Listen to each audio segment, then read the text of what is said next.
Let's be innovative. Let's challenge a norm. Let's raise the bar.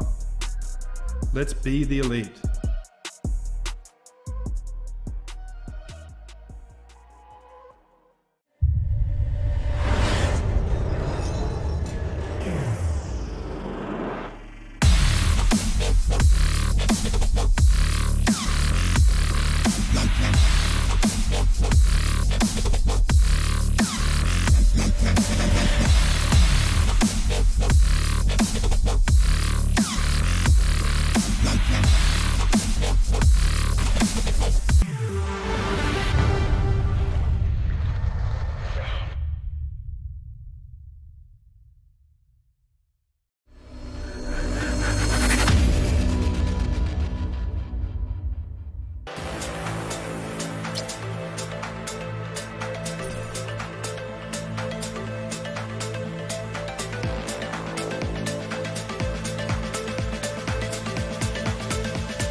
A new beginning, another opportunity to make a statement.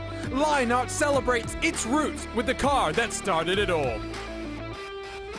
18 races to determine who is the best in the most exciting form of auto racing on the planet. 200-mile-per-hour Indy cars inches from disaster or glory. There can only be one Lionheart Speedway Series champion whose name will be etched into the Lionheart history books. The Lionheart Speedway Series presented by MOZA Racing starts now.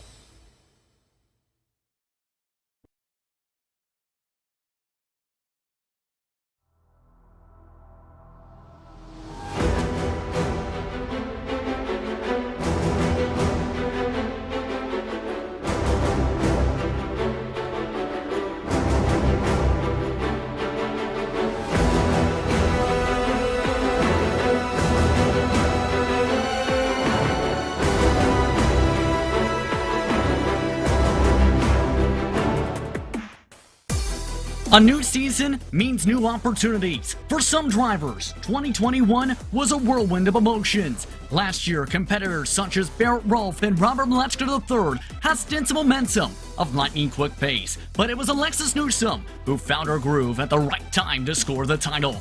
But you know what the beauty of a new season is? A clean slate. New chances to score wins, new chances to score points, and of course, new chances to become a Lionheart Speedway Series household name. This is the ButtKicker Miami 200 presented by MOZA Racing. Hello everyone and welcome to the first race of the second season of the Lionheart Speedway Series presented by MOZA Racing, live on RaceSpot TV and ESTV. My name's Justin Prince. Alongside the booth for this season is Andrew Kinsella for today's coverage, along with our producer Andrew Kankipati for today's action.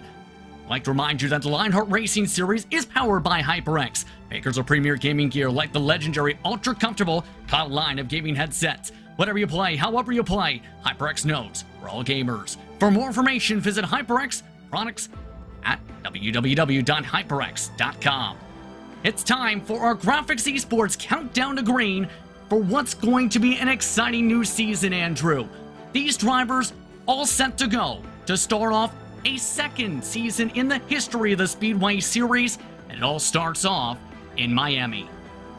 Thanks, Justin. I can't wait to see what this season has to offer. Last year, we had so much action all throughout the calendar.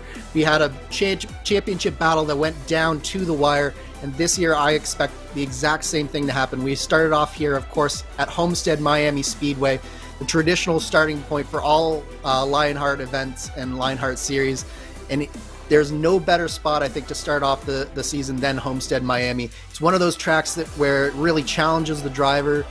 You have to have multiple grooves, but you look at this schedule and it is jam-packed full of oval races that are sure to cause action. You look at Atlanta, you look at Kentucky, the likes of Iowa at the short track, Motegi, Chicagoland, Michigan, the high banks there. This is going to be a fantastic schedule, and I can't wait to see what happens. Again, that schedule brought to you by Next Level Racing, as let's take a look at our series details presented by GSI. For the 8th year in Lionheart Racing Series sanctioned competition, this is the second season, keep in mind, with the Dallara DW12 for Speedway Series competition. Custom fixed setups made by Andrew Kinsella, funnily enough. But the defending champion, Alexis Newsom, trying to defend her crown, along with the defending team champions, factory-backed Andrew. Yeah, so actually Alexis Newsom not defending her crown this year. She's actually on the pit box of Jacob Oster, her new i5 GT mate. Of course, they're running under the factory-backed banner here in Lionheart, but so the factory-backed team is well on its way to trying to defend its championship, just not with Alexis Newsom here today. And don't forget, when it comes to the champion this year, amongst that $6,930 cash and prizes total, the champion gets an NLR GT track cockpit and a MOZA Racing direct drive base and rim. A stellar prize pool for drivers to fight for this year's title and take them to that next step. Let's take a look at the MOZA Racing event details as these drivers get ready to battle it out at Homestead Miami. Keep in mind, the pole position has never been converted into HyperX victory lane, and in the past, when it comes to this chassis, just one time the race in the past, Andrew, has finished under yellow. Yes, and that was way back in season 1, so it's been a long time since it finished under green. Of course, I was actually part of the closest margin of victory here at 0.292 seconds over Pierre Daigle back in season 5, and that one nearly ended under caution. We had a 3-lap shootout at the end, but one of the things that you look for here at at Homestead is that it is really one of those tracks that promotes good close racing, but clean racing as well, and there just aren't normally that many cautions here, and especially as the seasons have worn on and the competition level has increased season over season, we've really seen fewer and fewer cautions as the years have gone on. Going to be intriguing to say the very least. Remember, the defending race winner for Speedway competition, Christopher, back in the first campaign. But taking a look from above Homestead Miami, as the temperatures are pristine for tonight. 29 degrees Celsius is the air temperature. Track temperature, should say, with the air temp at 25 Celsius. That's 78 degrees Fahrenheit, 84 track temperature for reference. Partly cloudy skies, as we'll be racing at around dusk tonight, Andrew, in some time, just around 7:15 currently. Yes, and what a view you can see from the blimp cam here. And that glare that you see from the sun, the drivers will be seeing that in the car as well. So that's going to be a major factor here today, Justin, where they're going to have to combat not just the setups, not just the other drivers, but also the conditions a little bit, as it is a humid day here in Homestead, and it's going to be one of those days where you're fighting just about everything, including the elements. Now, with 3 minutes to go in practice, there's plenty to discuss. First things first, one of the newcomers for this season, Sam Crow, is at the top of the practice chart with a 25.029, 11/100ths quicker than Tony Schowen, 1,000 should say. Then you have Mike Gibson and Will Gibson up on the pace as well, with Gavin Sanders the top 5 at the moment. Lots of newcomers this season, Andrew, for the second running of this campaign for this series. Yeah, absolutely. A lot of newcomers and a lot of people who have sort of been out of Lionheart for a couple of years, so they're new to the series, but not necessarily new to Lionheart. You look at the likes of Michael Goodman and Joe Hassert making their returns as well. So I'm looking also at drivers like Andrew Wood and Jacob Oster. Of course, Andrew Wood is a regular in the IndyCar community, as is Jacob Oster, and they're sort of looking to make their mark here in the Lionheart competition, starting in the Speedway series. Gavin Saunders is another name that I'm sort of very intrigued about. He actually runs the Nissan Micra Cup in the real world, so it'll be interesting to have a driver with real world experience sort of getting his feet wet more on the oval side here in the sim. Keep in mind when it comes to the rookie banners, when looking towards the roster, 21 drivers have the yellow box indication for tonight's season opener. Try and prove that they can be the next champion in Lionheart sanctioned competition. 90 seconds away. Let's talk about how these drivers will be handling around the track tonight, because we discussed a bit of setup before going on air this evening. And the main indication you had, Andrew, is similar to last year, but maybe more packier compared to the previous running. Yeah, you should see a little bit more drafting, a little bit more pack racing, but the aero push that you see in the DW12, it'll definitely still be a factor. You're going to see people running different lines through the corners, trying to take advantage of the draft down the straight. I think at the beginning of the race, you're going to see a lot of swapping of positions, and then as the run starts to go on, the tires go off just like normal, and you see that the race start to string out just that little bit. But I think that it's going to be a very racy setup, and then as the track cools down just that little bit, as we get closer and closer to sunset, it's going to heat up the competition just that little bit more. So I think we're in for a fascinating duel throughout the course of this evening. And keep in mind, when it comes to this type of a series, many of the top drivers who joined IndyCar competition at the end of last season, who will be chasing after Rookie of the Year there, like the defending champion of Alexis Newsom in this series, like a Barrett Rolfe, and many others who showed great pace during their time up at the top level in IndyCar Series sanctioned competition for Lionheart. This is a chance to really showcase you can drive on the ovals and then get your shot to run in IndyCar sanctioned competition. There's a lot to prove for some drivers tonight, and they're just about seconds away from 5 minutes of solo qualifying, 2 laps to set their fastest times. And for some drivers, they had great race pace, but for others, they didn't have the greatest of qualifying pace. Barrett Rolfe, who was a championship competitor last season, had an average start above 15th last year. You can't afford that this year with this type of a field. Yeah, absolutely not. The competition is just going to be so fierce today, Justin, that it's just, you have to have a good qualifying effort here today. You might be able to get lucky with strategy once or twice, but race in, race out, qualifying is going to be so important, and it's important to get your season off to the right foot here as well, I think. So the drivers are in the midst of qualifying to get themselves together for this one, in what should be an action-packed and stellar opening to the season here at Homestead Miami Speedway. And real quick, we want to say, this is one of the favorite racetracks for all types of oval racing. Stock car racing loves it here for the multi-groove racing. IndyCar puts on a great show whenever official racing comes here, as well as Lionheart competition. Everyone loves this prestigious track. Absolutely, and add my name to the list of drivers who love this track. I won here in the DW12. I also won here with the IR18 the first year that we came here with that. So it is just one of those tracks where it's just so much fun to drive. It's so much, there's so much in the driver's hands that you can run different lines. It's not just with your hands, it's also with the throttle pedal and controlling the car that way. It's a driver's oval, and it just promotes great racing. So yeah, definitely count me in as one of those drivers who loves this track. A few of the notables when it comes to the rookies. You mentioned Jacob Oster, for example, under the factory back banner with Alexis Newsom on the box tonight. You also have new teams coming into the fray, like Team Race First Arctic. Remember, they came in with Race First and then Orange. You also have Gabriel Wood, who is known for his work in the NASCAR scene. On the pit lane, he's bringing JD Esports to open wheel racing. He's made his name over the sim racing world for the past few years, and particularly recently, Monday Night Racing. Gonna be interesting to see how he fares, having to run 18 races in this car. Yeah, absolutely. We have such a diverse background of rookies here. I think is the real story. We have IndyCar veterans, we have NASCAR veterans, we have people who maybe have less experience on iRacing but are experienced elsewhere. You have real world drivers coming in, so we have such a diverse background of drivers that I think it's going to be fascinating to watch as the season progresses. Who are the ones who can really adapt to the Lionheart style of driving and the Lionheart way of having to attack not just a single race, but this whole grind that we have over an 18 race season. It's going to be fascinating for sure.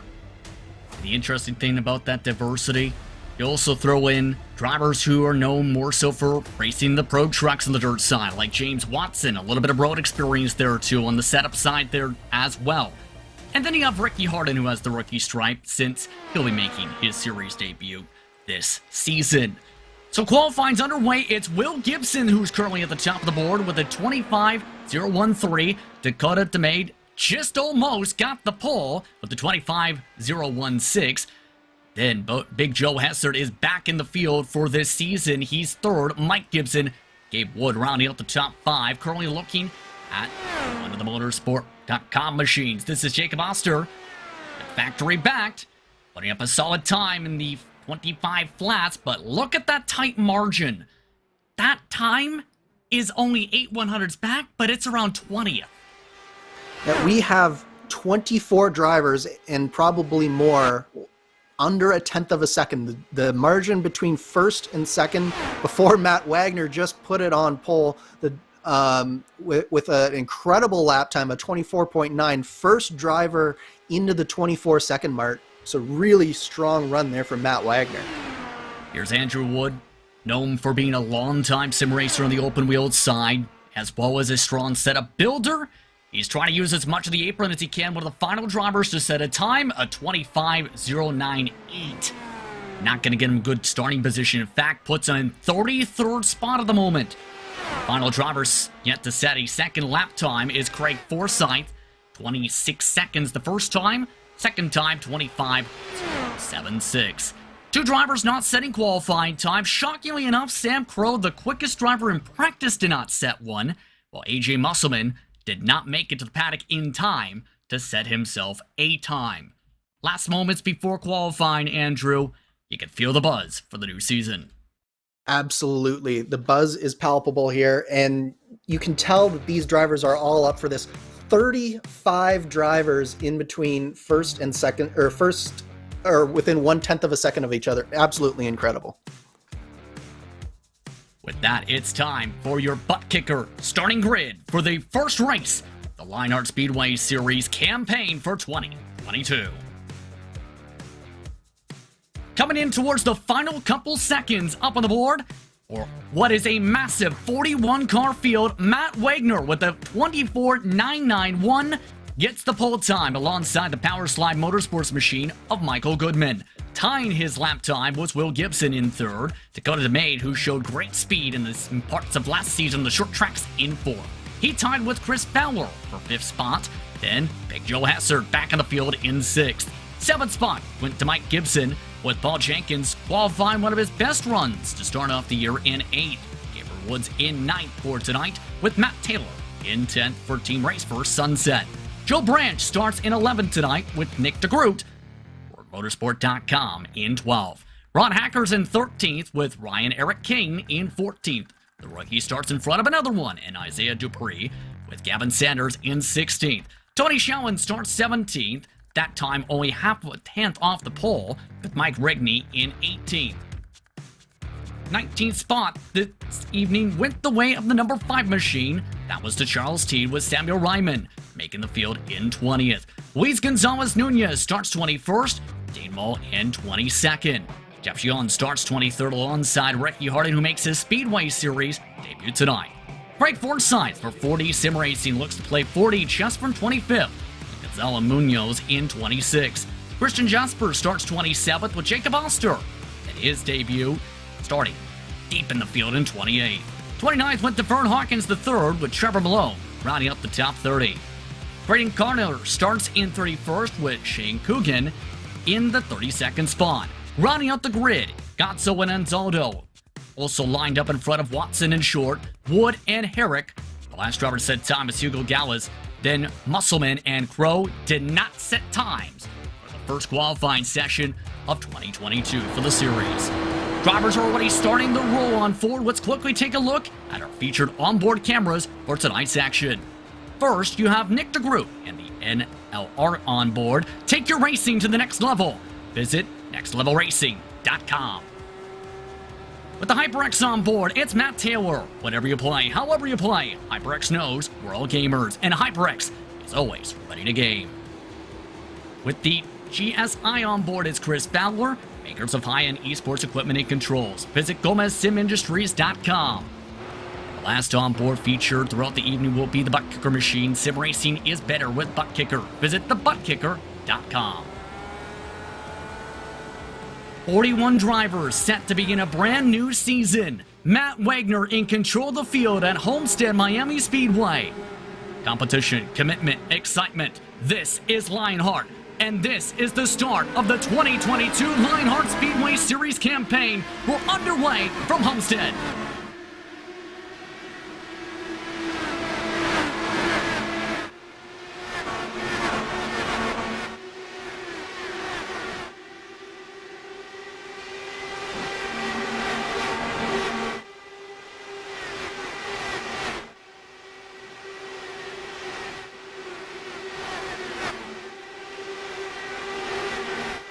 The good start for Matt Wagner leads the first lap of the brand new season, but Michael Goodman provides pressure from behind. Will Gibson trying the bottom. Chris Fowler nearly hitting the side pod of Joseph Hessert in the midst of the dirty air. Starting to string out at the front, but back in the pack, it's still a hornet's nest, and there's action all across this field. Side by side, Chris Fowler drifts up in front. He's stacking up the cars just behind him, JP. It looks like Fowler really struggling with the aero launch so far, and this is a very prominent part of this race car, Andrew. When it comes to trying to battle with this machine, remember the main talking point last year was you had to use your foot to be able to adjust to what the car was feeling. Absolutely. This is a car that you drive not just with your steering wheel, but with your pedals as well. And none is more true in a situation like this when you have so many cars on track. The dirty air, especially when you get back towards 20th, 30th position on this track, is just massive. So these drivers are doing a great job here, keeping it clean for these first 4 laps. And tonight's distance, 134 laps. Should be a wild one to say the very least, as you see Mike Gibson in 9th position currently. He's trying to get the bottom side to work. But as we've seen so far, it's good to help pass for a bit, but the top seems to have the momentum in the early going. Yeah, you really like that momentum that you can generate from the top line. You can sort of just let the car roll off the corner, and it really allows you to have a good run down these straightaways. But that being said, when everybody goes to the top, that means that the bottom opens up with clean air, but then everybody goes to the bottom to get that clean air, and you see what happened there. We nearly had someone in the wall off of 4 there. The Wood amongst those having a check up, as you see down to the bottom side, that's DeMade, who's been shuffled -3 already in the span of 5.5 laps. Not having the lines go his direction so far, as Matt Taylor says hello to his rear wing. The top 10, it looks like it's starting to stabilize just a little bit. I think that we're finally starting to get some single file action, but back further on in the pack, it's still side by side. The big mover so far, though, I believe, is Jacob Oster. He's come up 6 positions in under 6 laps, so really good stuff from him. Is that not a surprise, though, when it comes to Jacob Oster? I know he likes to really encourage Arjuna in some ways, to say the least, with some of the broadcasts, but he's putting on a stellar drive through the traffic so far. Yeah, definitely not a surprise. We know that Jacob Oster is a very strong driver, but I think the surprising part for me was just how far back that he did qualify here, but it just goes to show just how strong this field was when a guy like Jacob Oster qualifies way back in 28th position. So he's definitely working his way through the pack, but it's not going to be easy for him whatsoever. And lane selection there, just couldn't get clear, though, of Luis Gonzalez Nunez, who has a different look this year in the SimRace247.com machine. Yellow, green, white, red, and blue colors. Passes on by this time in turn 2, though. Realizing that bottom side. Of note for the race lead, Matt Wagner's broken the draft already, Andrew. It only took him 9 laps. He's broken away from Goodman by almost a second and a half. Yeah, really strong stuff from Wagner. He's really put his stamp on the beginning of this race. So it'll be interesting to see just how well he's able to keep up the pace as the run sort of unfolds here. The other thing to consider is that by running this fast this early, he's definitely not on any sort of fuel save right now. So it'll be interesting to see whether some of that comes back later on in the race where we start to get a little bit more strung out, traffic becomes more of a thing, and whether Wagner is able to deal with that as well as he's been able to start this race. Looking at the battle for 5th as Taylor tries to clear himself.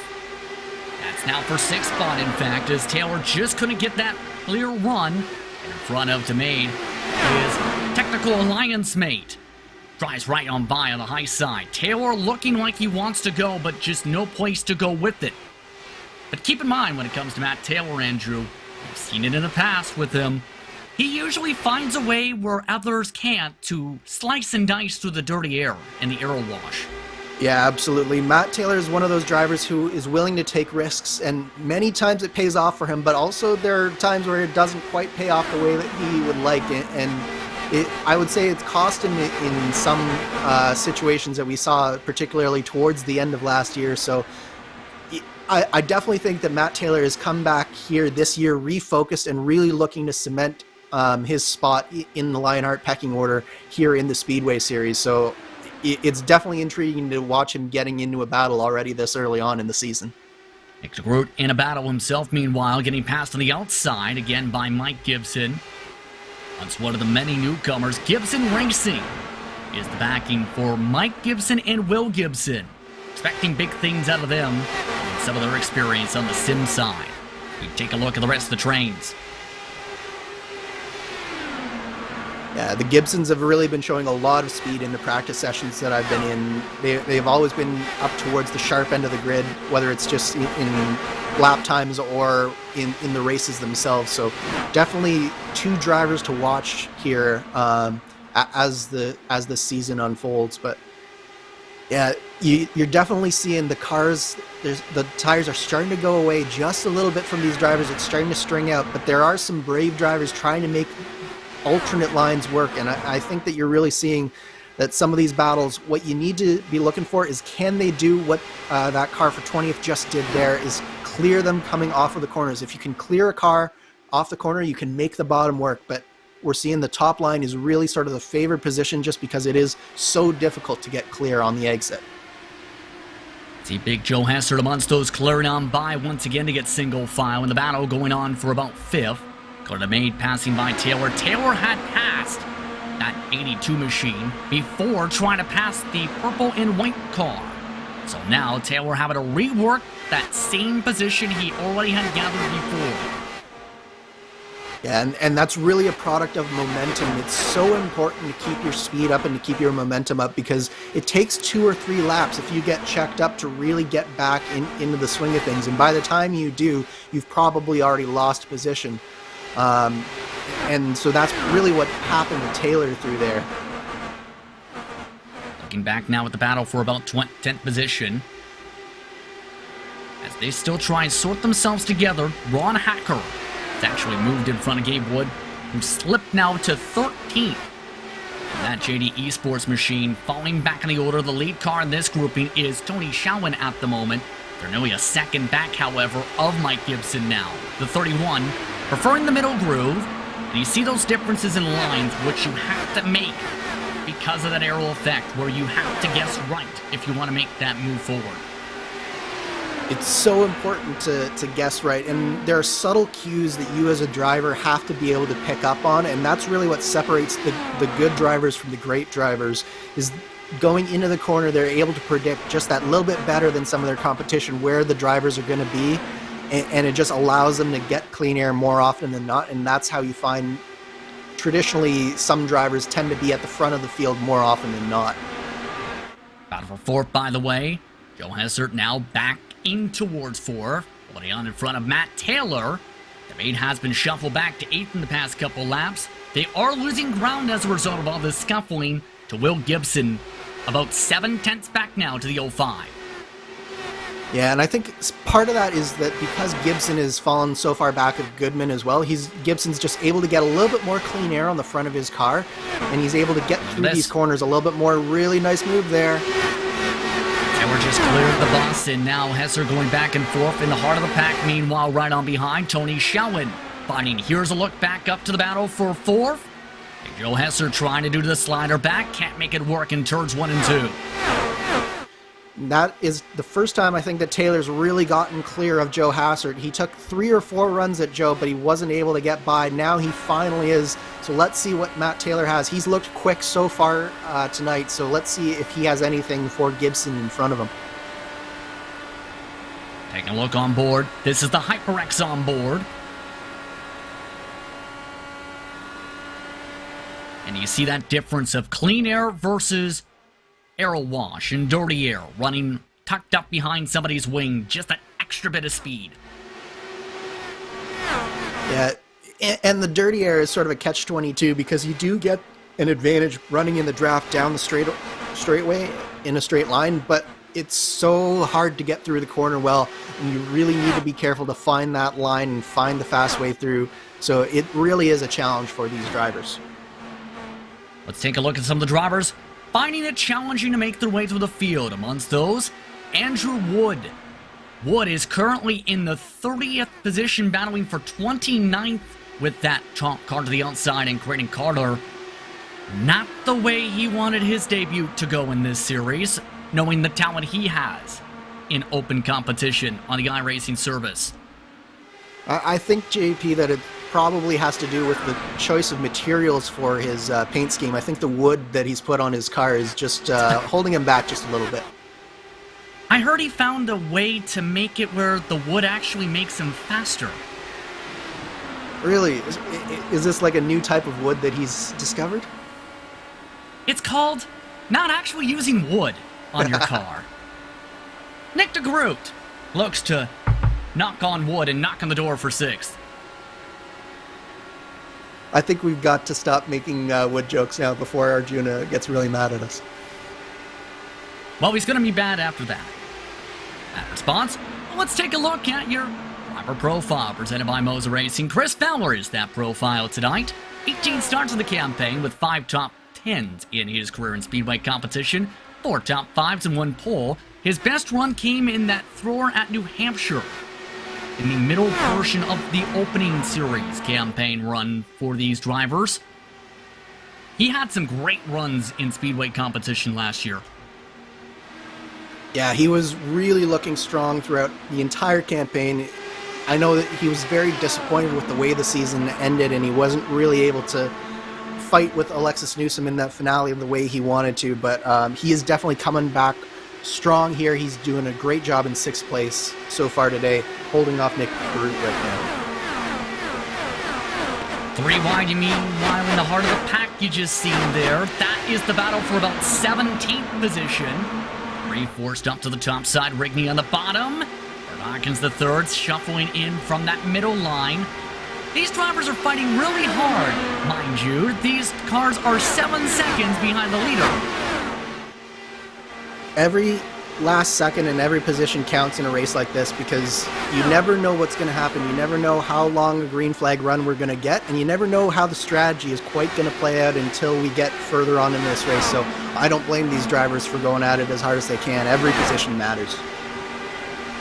Debris Ban exit off the corner.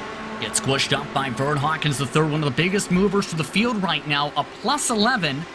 Only driver higher. Igmaster, a bit of a bobble, though, for Hawkins the third. Yeah, Hawkins is definitely one of those drivers. He's been around the Lionheart competition for a while, and he's really starting to figure it out. He didn't have the best qualifying position, but he's really showing some pace in the race here today, and it's good to see that he's starting to really get on top of the car and get this figured out this season. Here's a look now with Gabriel Wood. And as we follow along with this battle for 12th position, it's worth noting the fuel window for drivers like Wood who have to think about how he's going to plan this out. In clean air, the fuel projection is 39 to 41 laps. But as we know, draft can play into different hands here. Different lines can play into different fuel marks. And with the fuel projection stretching to as late as 10 to go, I wouldn't be surprised if some drivers try the two-stop tonight. I think that it's definitely a temptation for many of these drivers to, especially if you're further back in the field, the likes of a Jacob Oster or an Andrew Wood, they might be looking to some of those alternate strategies like you mentioned and just trying to find a way to get into a better strategy position, because it's going to be very difficult for them to really make up the positions on track. Getting very close to lights on, but the caution's out for the first time. One driver up into the outside wall.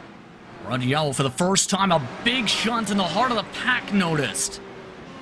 Mike Gibson gets the worst of it in the 0-2, and we're under yellow for the first time this season.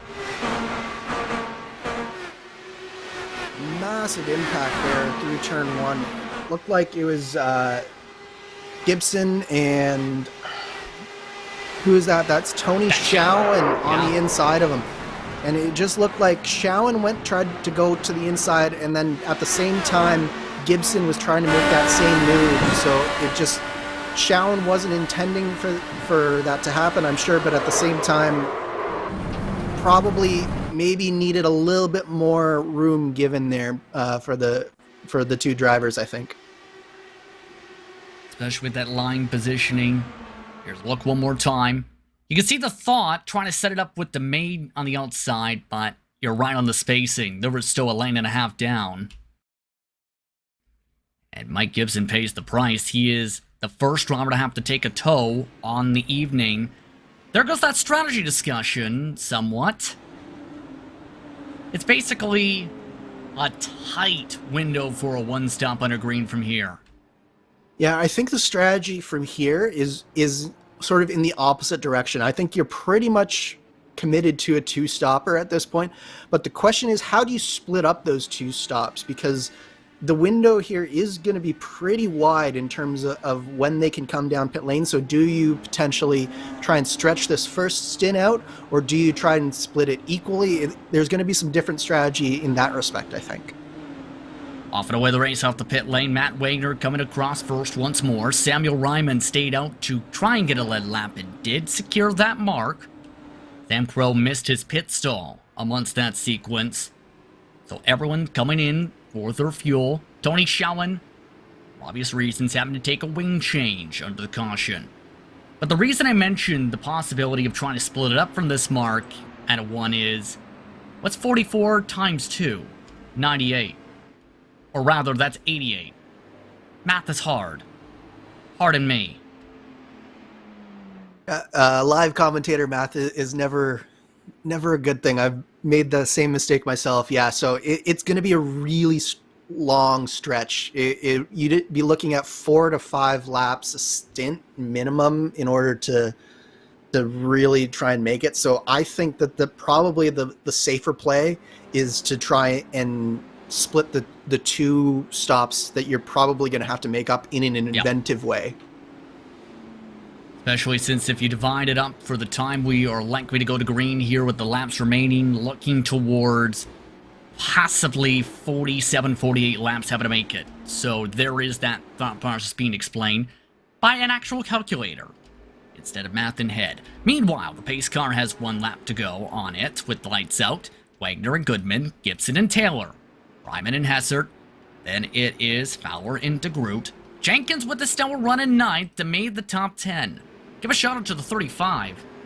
He had a lot of rough luck last year, Andrew, in Lionheart competition. Yeah, absolutely. I know Paul is really itching to try and turn that luck around this year, and this is a great start for him. So definitely good to see him up in the top 10. Already checking up and Jimmy jacking along the edge of the wall. Keep in mind, when it comes to IndyCar protocol in real life, single file, usually around the outside groove, such as what we're seeing here. Wagner in control of the field. Green flag, backing away.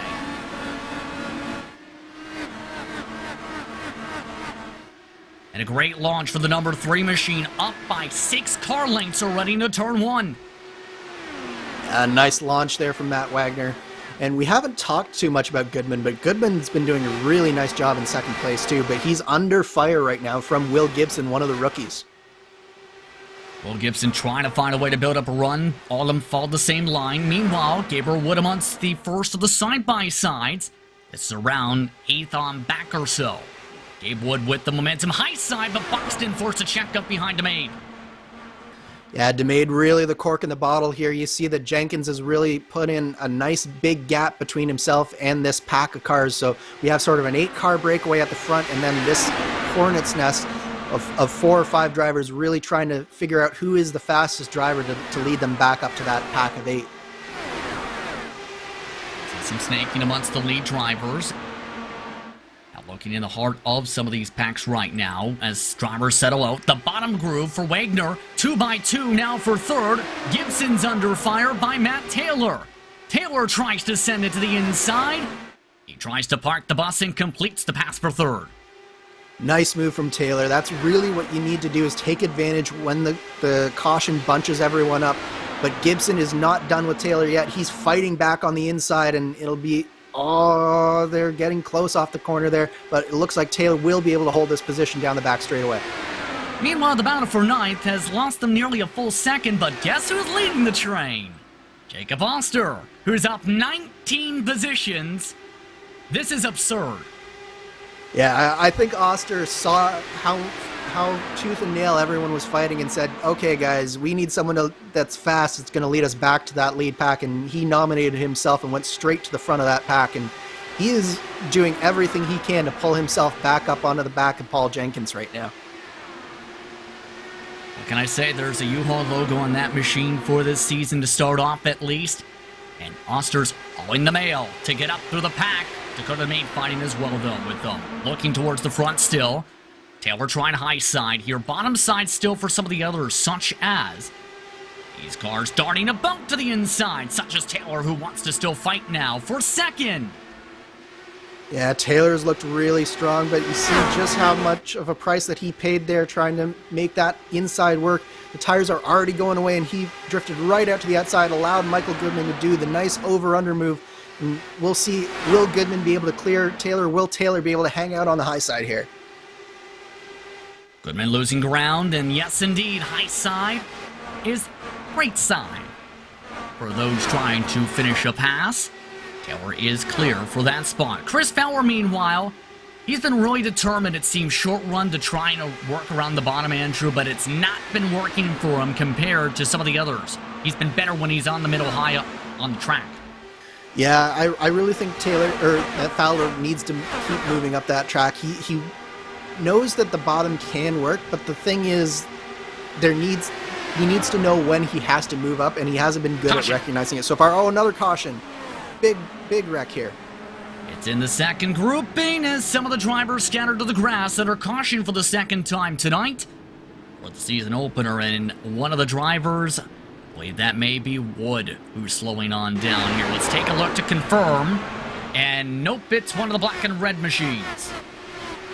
And wow! Oh! That was Ryan Eric King.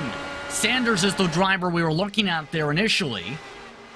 It was, funnily enough, Wood, who is near the vicinity of this, who just missed it. Yeah, so Sanders... Oh, that was just the wrong way to dodge there, unfortunately, for King there. We're lucky that was a sim and not in the real world, because that could have been bad. But yeah, unfortunate here. Unfortunate way to end the day for Sanders. That's the 21 car beside him. Who is that? That's Will Gibson. So Will Gibson and Sanders just get together. It looked like, again, it's one of those cases where at this early stage in the race, you just want to give a little bit more room between the cars than I think was given there, and just 2 cars came together there. Correctly there, that was Ron Hacker in the 21, but keep in mind, part of the reason for the mention of Wood, it was to the inside of Keane entering that corner, hence why Keane was up top on entry. But some drivers taking the time to top off here, and that math I referred to makes a little more sense now. Because for some drivers like Will Gibson, Dakota DeMade, Gabriel Wood, Craig Forsyth, Ricky Harden, Joe Branch, and Trevor Malone, if it goes green from here, they're in a very solid spot, Andrew, in terms of those fuel marks. For those wanting the track position, it's still realistically the 2-stop. Yeah, absolutely. I really like this call coming down pit lane this time by. This is definitely well within that window of potentially being able to make it. So, yeah, I really like this call. I'm surprised that more people didn't come in, to be quite honest. We've seen the difficulty of the traffic, which may be part of that factor. And also the confidence, as well as the prediction of, will this be the trend for cautions after 20, 30 laps? We've seen one caution after a 30-lap run, another caution already about 12 laps in the run. See how it fares out with the lights out on top of the iRacing pace car. Wagner still leads. He's led all laps so far, except for one, with Samuel Ryman scoring one under caution. Taylor, Goodman, Big Joe Hessert, Bauer, DeGroot, Jenkins, Oster, Ron Hacker, Mike Rigney is the top 10 currently on the circuit. And some big movers amongst the top 20, partly with the call here. Musselman's up 21 after not qualifying. 17 spots up as George Anzotto from not pitting. Andrew Wood, after his miss there, up 22 spots. Vern Hawkins, the third, up 17. Don't forget Jacob Oster. He's up 20 to get himself in the top 8 for the restart.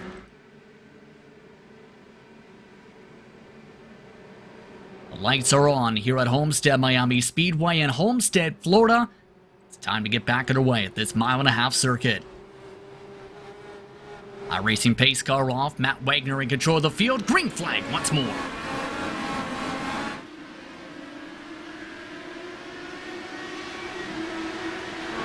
Nice clean start in a very dusty evening. Michael Goodman didn't get the greatest of launches though. Big Joe Hesser's all over his rear wing as the snake starts to form. Yeah, Goodman really was a little bit asleep on that restart, and it's allowed Big Joe Hesser to really try and mount a challenge here. But these two drivers really have to be careful because they're very much in danger of seeing the top two cars break away. And that could be the worst thing for these drivers, is to have that big breakaway happen this early on in the stint as they get very close coming off of 2 there, Justin. Goodman looked like he got spooked as Big Joe Hesser nearly cleared on by. Michael Goodman taking evasive action, bobbles it to the right. That could have been dangerous if he was ever more to the right towards the wall. And look at right behind him, who do we have? Chris Fowler, who we were talking about earlier, and Jacob Oster, +2 already on the restart. He's already up to 6th position, and he just cleared his factory back teammate Nick DeGroot. We'll see if Nick DeGroot's able to follow the Pied Piper, the number 9 machine. When it comes to that pace, most drivers single file it out already. Paul Jenkins, though, trying to get inside. You see the upper right-hand corner. So those trying to shuffle. You also have this grouping into turn 1 that's trying to sort itself out. Yeah, this is, again, the time that cautions will breed cautions is in scenarios like this where the tires are a little bit old, but you still need to take advantage of when the field is bumped up, and you see these cars getting so close together through the middle of 3 and 4 there. You know, one of the concerns that could pop up, though, that difference in strategy we refer to, if you look around 19th on back, AJ Musselman's actually started to break away from said pack. It's 2x2 several rows deep with everyone who just pit here. Yeah, absolutely. So this is definitely the danger, is even if this pack wasn't falling back, the other danger is that when you have these 2x2 situations, contact and cautions are a lot more likely. So it's when you're that far back in the pack, like a Joe Branch or some of these other drivers who came in, you're definitely at risk of potentially getting caught up in something you shouldn't be caught up in. Very tight racing going on here. You see with Anzaldo and Hawkins the third, they've already nearly scrubbed side pods twice that past lap.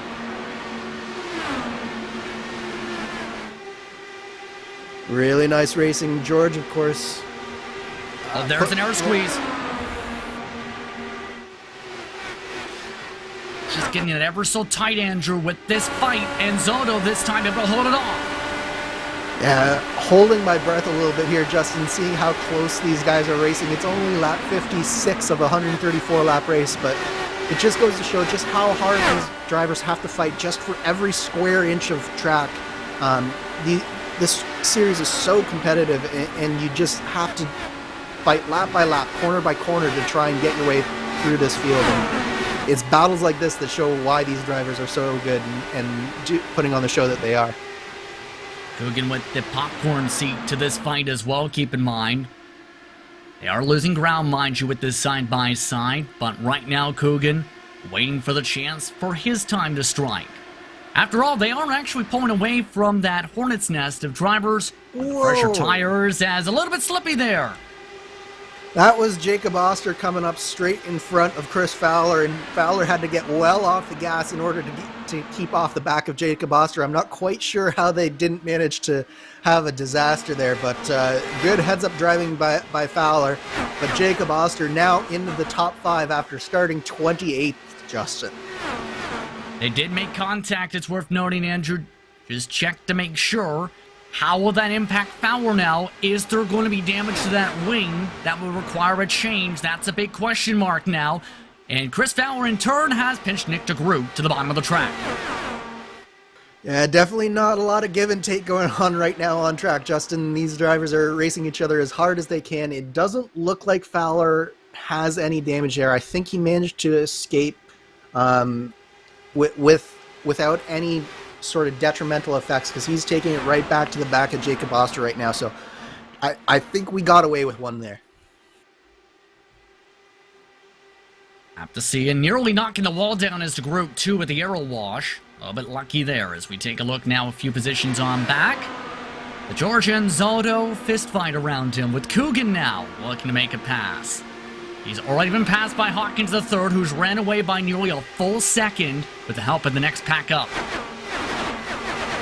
And I've raced George Anzaldo many times, and one thing I will say about George is he will fight you for every inch and every position. So I don't think that battle is going to go away anytime soon. Up the road, meanwhile, here's a look back at Fowler.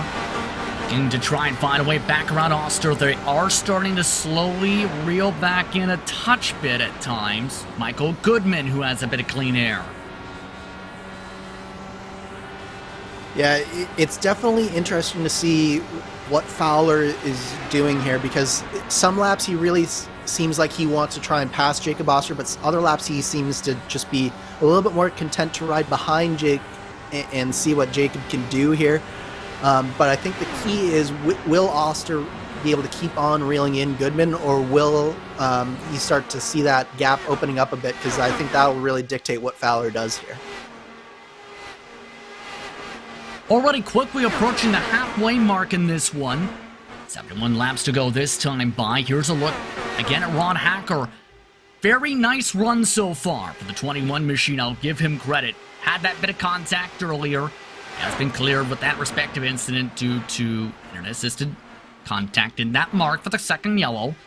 But he's been doing well to be able to keep away from fights like this one with Tony Shalwin going 3. Yeah, 3 wide at this stage in the run I don't think is the smartest thing for any of these drivers to be doing, but it's just one of those things where you have so many different lines through the corners here that sometimes it just sort of happens even if you don't want it to, but they fall sort of back in line. Tony Shalwin's getting hung out on the bottom side here just a little bit, and he's falling back now through this field. Yes, indeed, with him getting freight train. Luis Gonzalez-Nunez, who had probably some of the worst luck in all competitors in Lionheart Sanctioned Competition 2021. He's doing a solid job so far. He's up 8 spots. Remember, he showed speed at times last year in Speedway competition. It's just a matter of, could he avoid being involved in contact? Yeah, the number one thing for Luis Gonzalez-Nunez coming into 2022 is definitely keeping his head a little bit cooler than he did at times last year. He was involved in a lot of incidents, some of which were his own making, some of which weren't, but the main thing is if he can keep his nose clean throughout the course of a race, he's shown the speed to be able to do it. It's just a matter of making those decisions and keeping his head nice and cool. So coming up to the start of lap 68, dominating run so far for Matt Wagner. All but one lap has gone his direction. Matt Taylor is trying to fight for second behind him. Big Joe Hessern and his big return to Lionheart competition. Still inside the top 3, remember. Plenty of pace showed in the past, and this chassis, he's been showcasing it this evening. To break away as well from drivers like Goodman and Fowler in 4th and 5th. Oster in 6th to Groot, Jenkins, Wood, and Hacker. Your top 10 just past halfway here at Homestead, Miami. You're watching RaceSpot and ESTV for coverage of Lionheart Speedway Series presented by MOZA Racing. We'll be back with more from Homestead, Miami on iRacing right after these messages.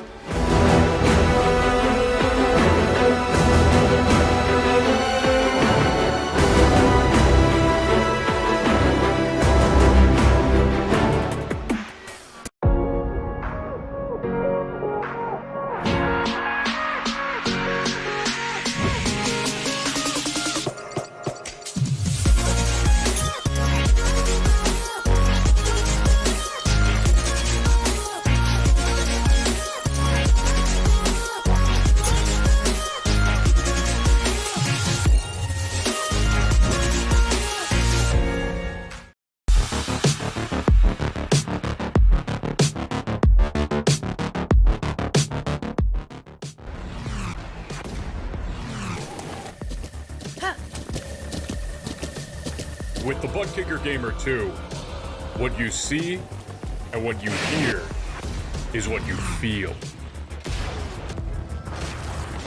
ButtKicker, the future is feeling.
Welcome back to tonight's coverage of the Lionheart Speedway Series presented by MOZA Racing. In what has been a thrilling start to the campaign with the ButtKicker Miami 200 presented by MOZA Racing.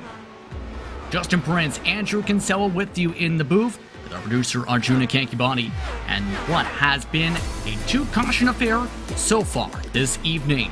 But strategy could become the name of the race in the next few moments. Because remember, during that caution, or about 88 laps to go, some drivers elected to pit while others did not. While most drivers in terms of track positioning have not made their way past a lot of those who stayed out, they are in the one-stop window, remember, and have stayed in the draft much of this run. Compare that to those who did not top off. Guess what? They're approaching that window to pit in the next 5 to 6 laps, Andrew. Yeah, this is the decisive time where we see if those people who were trying that one stop will be able to make it. But for these other drivers out front, they definitely are hoping against hope for a yellow flag to come out in these next few laps. As we see, actually, the first driver to blink here, I believe, is Mike Rigney. There he goes into the inside and into the pit lane. A very difficult pit lane to enter, mind you, as you can see with the car behind and the camera being flown towards the sky. Thankfully, that camera operator able to hold on with very strong grip. But I will say this, it takes a very strong amount of confidence to carry the right amount of speed there to not lose time, and also make sure you don't spin it at the cone. Oh, Wagner's in. So there is your race leader coming on in and sacrificing said race lead for now. If few of our drivers will start to follow too as a result here, including a couple together, and that's a major danger point at this track. You keep grouped together for a pit entry. There's been several times in the past with this type of car, you may see collisions. Yeah, absolutely. The pit entry here is just so tricky. You basically have a car that's set up to work on the high banked oval, suddenly going onto a flat track that's very slippery, very dusty, and it's very, very difficult to negotiate that pit entry and the pit exit as well. Not just in a pack, but even on your own, you'll see some drivers probably light up the brakes just like we saw Matt Taylor do, getting in there as hard as he can. But yeah, not many more pit entries are as hard as this one. Keep in mind, if you don't time it out well, guess what time it ends up becoming? Boom time. And what do drivers not want to see if they're on the one-stopper?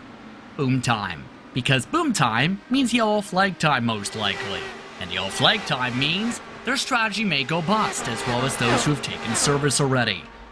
Seen some of the drivers sort themselves out here after their pit stops. It's going to be the intriguing mark for drivers like Rigney to see how that difference is on pace. The fall-off has not been significant, only about 0.6 for some drivers tonight. Yeah, it's definitely, I think, not as severe as we've seen in the past, but at the same time, having new tires after you've been so long on these old tires, they just feel so nice, and there is a little bit of an undercut effect that you'll get. Speaking of the undercut effect and the difference effect in the pit lane, guess who passed by Matt Wagner with an overcut? Wagner has been passed by Taylor on track by a full second after his sequence, by going nearly a full second quicker in his pit stall. Yeah, so this is what I was talking about, changing up the amount of fuel that you put in the car for these two stops. I think Wagner filled it all the way up during his stop. There's Matt Taylor splitting these last two stints basically in half, and he really had a quick stop, and it's allowed him to get out nicely in front of Wagner. And crucially, this will also probably allow him to build up that gap even more because he's probably on a much lighter car, and it just means that when you're lighter, you go just that much faster as well. Take a look now at the battle currently for 9th position amongst those who topped off into the last caution period. Remember, Dean Mull started off as the first ever winner in this series when it kicked off at Twin Ring Motegi in what was an intriguing race to say the least, but it was a strategy gamble by him that put him in the driver's seat to win that race, remember, with the late race cautions. Yeah, and we really see him working well in this fight here for this top 10. I don't know that he quite has the speed here today to challenge for the lead, but I think that the strategy that he's put himself on with some of these other drivers has really put him in good shape for a top 10 here. You're seeing a whole bunch of drivers here.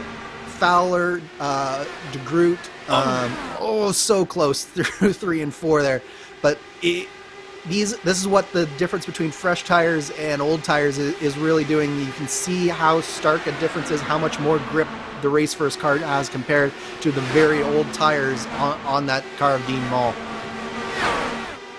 Of note, amongst the drivers who had to get some repairs during the sequence hearing, there was a lengthier stop for Oster. And we were talking about the potential of if Jacob had scraped a bit of the wall, that may be a bit of a factor with the 13-second service. Keep in mind when it comes to Chris Fowler in his situation, he did not have to take the wing change after that potential of damage from earlier. Fowler's still trying to find a way around this traffic, and they are not making it easy. Yeah, Fowler didn't have a wing change, but I do see a little bit of damage on his right side pod and the little flip there, so that might be hurting his performance just a little bit, but if it is, it's not hurting him very much because he's doing a great job trying to come around the outside of all these cars that are... oh no! Fowler gets in the back! Caution is out for the 3rd time, and it's the big one at Homestead. 10+ drivers getting involved through turns 1 and 2. They stack up all throughout the corner. A massive incident. That was the big one. A hellacious impact there. And it all started Fowler on the new tires. I think he just gets into the back of... I'm not sure who that driver is. Jeff Xiong. Yeah, so Xiong, he's on the old tires trying to make this fuel save work, goes for the outside, and Fowler just doesn't anticipate how much Xiong is lifting off in that corner to make it work, and he just gets into the back, and then there's nowhere for any of these cars to go. There's cars flipping on the outside, there's cars flipping on the apron, and it collects about 6 drivers sort of after that first incident really happens. Jacob Oster, we mentioned the damage repairs. He'll have a lot more after this. And that's always the danger of having to go back further into the pack, is you get into a situation like this where you just don't have anywhere to go, and just really unfortunate for Jacob Oster. He'd done so well through the beginning portion of this race to work himself from a 28th starting position all the way into the top 5, and then it looks like his race is ending here in turn 2 with this unfortunate incident. Plenty of drivers stacking up in that secondary blockage on the bottom side. Jim Herrick amongst those, Vern Hawkins the third, Hugo Galles, Tony Schowen, Andrew Wood had to dodge drivers, one driver in the grass, and Christian Jasper. I will say this though, the one-stoppers just had the luck go their way, because guess who was calling in to pit that lap? Dean Mull and the new race leader from all that, Craig Forsyth. Yeah, this is exactly what all those one-stoppers wanted, and this should give them just enough time to make it on fuel, no problem. So we said at the beginning the fuel window was 39 to 41. This will be 42 to go, I believe, when we go back to green, or 41 to go. So it'll be right on that outside of the window. There might be a little bit of fuel saving needed, but certainly not much, and certainly well within that doable range. And it's cost a lot of people who were very fast early on a lot of track position here. But I do think that one person who may have just been on the right side of this caution, Matt Wagner, I believe, is on the lead lap without a wave around at this point. So was Matt Taylor. So they got lucky there, and they're within the window. But Joe Hessert on back on the pylon, not so much. They'll have to take the wave right here, the one to go signal, and that means most of them need a caution to make it to the end. The only driver who may have a shot at stretching it is Creighton Carter, who had pit a couple laps prior to the big incident into the corner. Yeah, it'll be a tall order, I think, for Creighton to make it, but it could be doable, especially if we get a few more caution flags, which, to be honest, I think we might at this point in the race, just because we are getting a little bit cooler. The track is cooling down. The sun's gone away, so we might get a little bit more grip and a little bit more racing here. So yeah, there's still a lot to play for sure here, I think, Justin. Outside of it now being 1 hour later compared to the last time we checked towards the time, to be quite frank, the temperature's actually increased, Andrew, by 1 degree Fahrenheit, funnily enough. Same on Celsius. You're right. I was not looking at that, but it does look like it looks like the ambience come up and the track temperature has gone down by 1 degree Fahrenheit. So, welcome to Florida. Yep, it's a typical Florida night where the track's getting slightly cooler and the air's getting slightly warmer. So there go the wave arounds. 1 to go signal now given, and after the caution, the field has been flipped topsy-turvy-like. Forsyth is the leader. He had started in 25th. Trevor Malone, who started 30th in second. Gabe Wood, who had been shuffled to the mid-pack after the opening parts of the race, is in third. DeMade, who started up front early but dropped to the mid-pack by the caution periods and the strategy calls, is in fourth. Ricky Harden, who started 24th, is in fifth. Joe Branch, who's been very quiet, has been looking to sting like a bee in these closing stages, in sixth. Will Gibson, Dean Mull, Jasper, and Samuel Ryman, who started in 20th. He's never quit. Throughout the night, he's in the top 10 for the first time tonight. Outside of that 1 lap, led under caution. 41 laps to go here at Homestead, Miami. It's Craig Forsyth in control of the field. Green flags out, we're back underway, and a big stack up towards the bottom. A poor launch for Joe Branch. Yeah, definitely not what Joe Branch needed there, Justin, but good start from the front of this field, and Craig Forsyth is leading the way coming out of turn 2. The interesting mark of all this will be how things fare out, with a lot of these drivers not being in the contender conversation before the yellow flags. This is a true test for some of them. Can they keep the positioning? Can they find their way into victory lane for the first time this season? HyperX victory lane, in fact. As you see some of the fanning out, Wood preferring the bottom, following the arrow wash still. Remember, he mainly is known for a lot of his ability in the stock car side. He also runs a fair bit of open wheel. Yeah, absolutely. We have a number of new drivers here, but one driver that I have my eyes on right now, Justin, is Trevor Malone for the race lead. He has been looking strong. He's one of those drivers who can really turn it on when he needs to, and I think that he's doing just that right now with a strong move to the race lead underneath the Craig Forsyth. Trevor Malone for the race lead for the first time this season now looks to pull away. And he's pulling away and then some. Craig Forsyth struggling in the arrow wash. Now amongst some of those battling behind. Your former race leaders are in the hornet's nest. Matt Taylor on the bottom trying to find a way around the commentator Samuel Ryman. He looks to hold on outside, he does, as Taylor clears Wagner. Oh, this is where it gets dicey, Justin, especially when you have two aggressive drivers like Taylor and Wagner in such close proximity.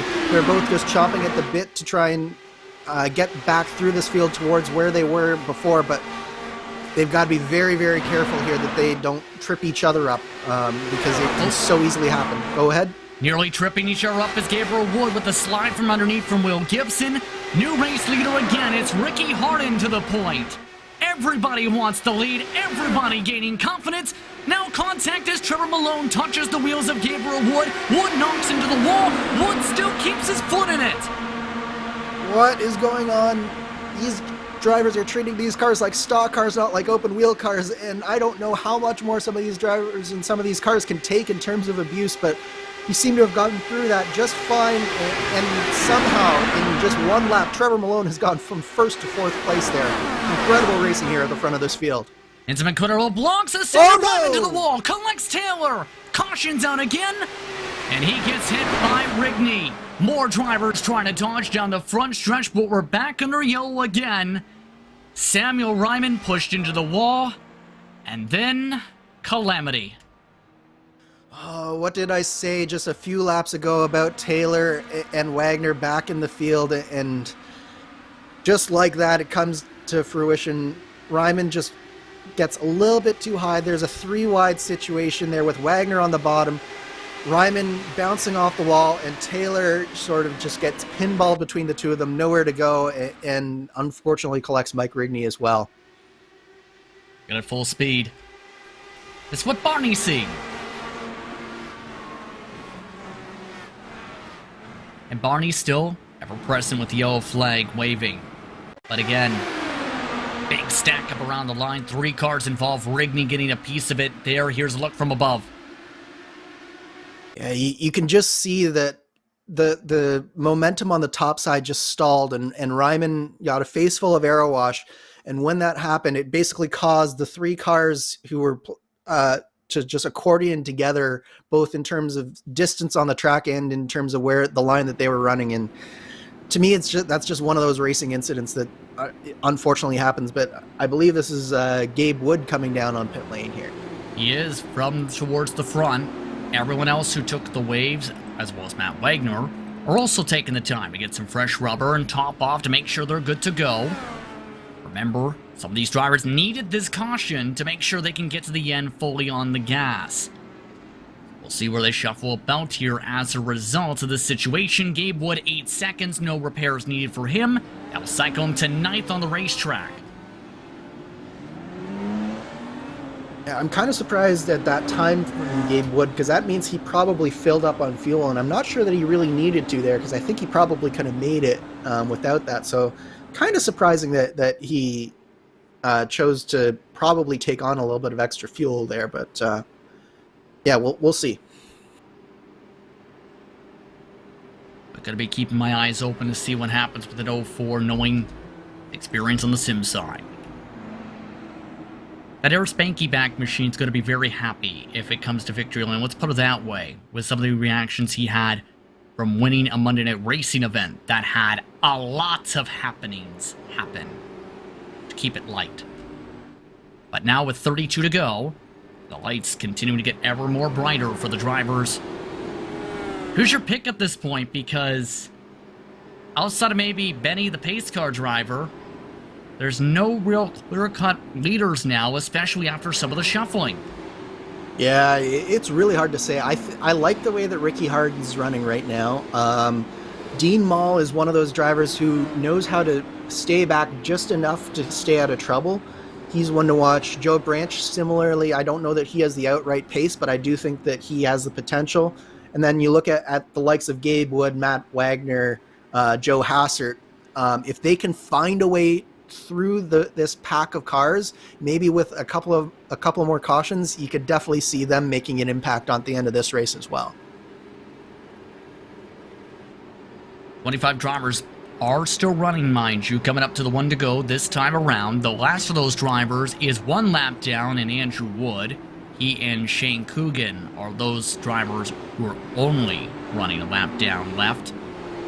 Give credit to one driver, though. After 27 laps lost, James Watson has said, I want to get back on the track.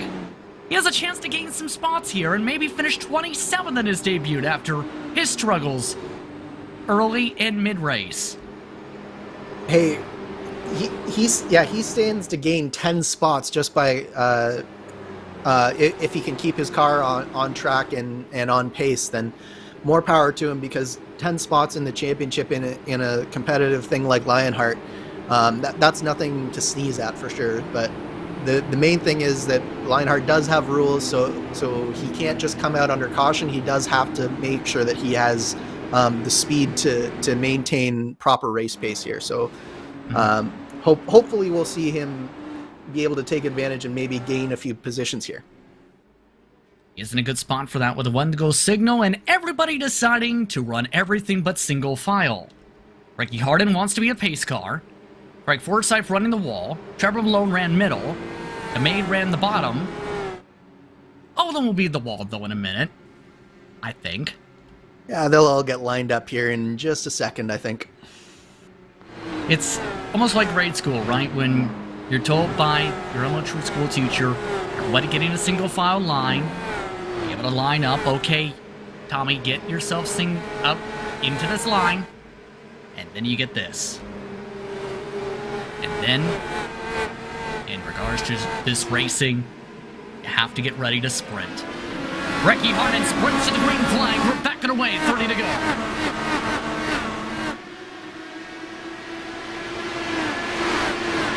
Another good launch for Ricky Harden now. Trevor Malone trying to find a way around Forsyth. Behind them, a battle with Joe Branch making the move on Jasper quickly. Here comes the snake. Forsyth had Malone tucked underneath his rear wing for a moment. This was exactly what what Ricky Harden needed, was to get a nice big gap on that start. But Forsyth and Malone are really coming back on Harden now. I think that the days of seeing the leader sort of disappear off into the distance, they're over and done in this race. I think that this draft and the cooler temperatures are starting to prevail here, and we're going to see some battles for the lead towards the end of this race. Forsyth slides up. Too slow on the exit. Malone goes for it. Here's the look at the battle for 10th right behind him with those in the fresher tires as they try and find a way to utilize them. Big Joe Hassert amongst those trying to make the moves. That's with Matt Wagner right now for the lead car on that strategy call. And Joe Hassert. The race lead. Here comes Harden on the inside. Forsyth on the outside. Craig Forsyth to the race lead. What a power move from Forsyth, and I don't think that Harden's done losing positions as Trevor Malone looks to the bottom, but Forsyth gives Malone a face full of air, and he pushes up nearly into the side of Ricky Harden there. Back to the snake. Forsyth tries to run away now with the point. Forsyth's led 15 laps so far tonight. Ricky Harden pushes up off the corner. Here comes Malone with the run. Malone takes it high. This battling is exactly what Forsyth needs to put his stranglehold on this race. If these drivers don't start paying a little bit more attention to what Forsyth's doing, Forsyth is going to break the draft. So Malone looks like he's nice and clear of Ricky Harden now. Let's see if he can reel back in Craig Forsyth. They're working to do that. Behind them, Dakota DeMade is up to fourth once more. Dean Mall going to try and follow his draft, as well as Will Gibson. They pulled away a little bit from Christian Jasper, as well as the lap car and Shane Coogan, Matt Wagner, as well as battles such as this one with Luis Gonzalez Nunez on the outside around Gabe Wood. Yeah, really close stuff here. Back further in the pack, and all of these drivers sort of back further on. They know that they're on the fresher tires compared to the top 8 or 9 drivers, but they keep on fighting with each other, and they just see those drivers getting further and further away. And I've been in this position before, and it's so frustrating, and you want to make the move, but by making those moves, you're actually impeding everyone around you and making it harder and harder to get up. So it's sort of like this catch-22, but the one driver who is making moves right now, Matt Wagner, in 8th place. Problem is, the battle up in front of him is not for position. Remember, just referred to the lap car and Shane Coogan 1 lap down. He's trying to fight with Christian Jasper here, the 7th place driver, and this is losing them time on the track. Jasper stuck in the bottom. Here comes Wagner, forced to check up a bit with the squeeze. Yeah, Wagner's just, like, on the one hand, he what is happening is giving him the shot at Jasper, but at the same time they're losing the draft in front. Oh, 3 wide through turns 1 and 2 here. Jasper nearly turned across the way to Wagner and doors him. Wagner with the save with the side pod. How he holds did on Matt to Wagner it. save that? I'm not sure. My goodness. And he only lost 1 spot out of that, Justin. Absolutely incredible car control from Matt Wagner. He's forced to regroup. Not too much damage, if anything, for Wagner's car. Muscle's really taking advantages. Joe Branch. Here's a look at the replay. Look at the wheel. Made it look easy. I don't even know if he cracked the throttle. I think it was, he didn't crack the throttle, but he did touch the brakes. You could hear the brakes just come on just a little bit, and that was what saved it. Without touching the throttle, he touched the brakes. Oh, caution on the Speedway. Once again, it's Matthew Short this time to the back of the group. And we're under yellow again. And this sets up a wild finish possibly here in Miami as, brace yourself, this is a wild incident with Wood. Yeah, oh my goodness. The old damage model never disappoints in terms of spectacular crashes, Justin. But yeah, unfortunate incident here with Wood. He already wasn't having a great day, and just it looked like who was that? Was that Dean Mall that he was around? Dean Mall remembers up front. Or sorry, one of Dean Mall's teammates then. Either way, for Short, there's a phrase I use that is, sometimes to make a pass, you almost have to try it, such as that in Herbie Fully Loaded, which is a reference to the movie that aired in the mid-2000s, where Herbie was able to make a pass. Craig and Carter made the contact there, and then Short pulled a Herbie. Yep, Short just nowhere to go on that one, unfortunately. And now this is decision time. So you look at Matt Wagner, he's coming down on the pit lane, but no one else is coming down with him, which is kind of surprising for me. If I were in the position, I probably would have actually come down and took on fresh tires again, especially if I was in the back half. But it looks like just Matt Wagner coming down pit lane here. It's understandable with Wagner in, well, having a massive slide. I want to make sure the car's okay. As he's up on the jacks for Charles Teed, AJ Musselman, Creighton Carter also coming on in. Carter having to get a wing change. No damage repair needed for Wagner. An 8.2 second stop. Musselman took 9 seconds. Teed, 8 seconds. But now it comes to about 15 laps to decide it at Homestead, Miami. Kind of getting flashes of Twin Ring Multegi's season opener last year to start the campaign, as it's everyone's favorite time. It's fuel burn time. Yep, you can hear the revs chirping and the rev limiters chirping there. Yeah, this is This is going to be an interesting final 15 laps here, Justin. I don't necessarily like our chances of going green for throughout this run to the end here, because I think a lot of these drivers are just desperate to start the season off on the right foot, and a lot of drivers here are maybe in positions that they don't find themselves in very often, so you might see a few drivers taking risks that they otherwise wouldn't. So my money is probably on one more caution before the end of this race. Getting an official word from Matthew Short. Says he had nowhere to go.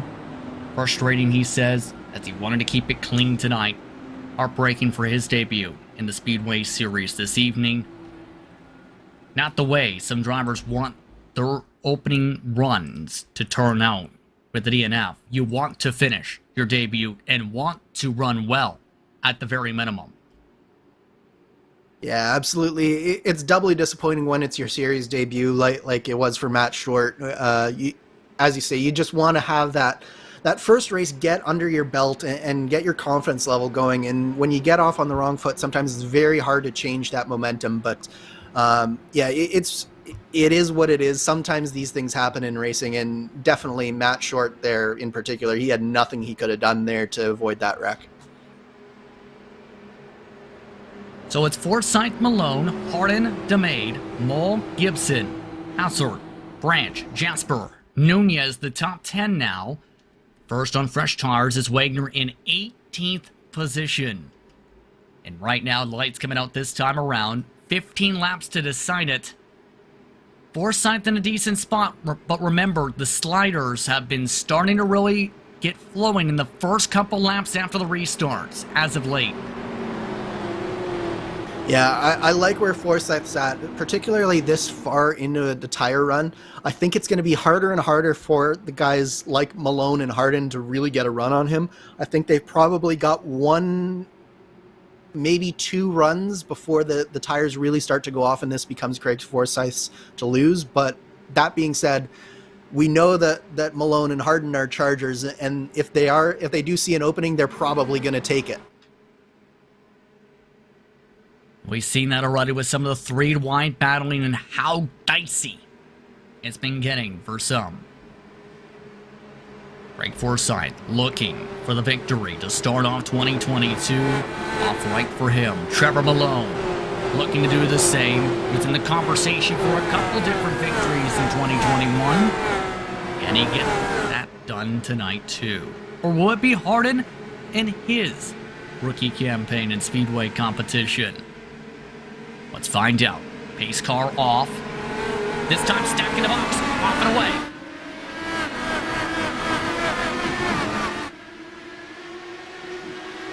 And Forsyth, despite the later launch, still with a great run in the turns 1 and 2. How big will the draft be, though, is the question.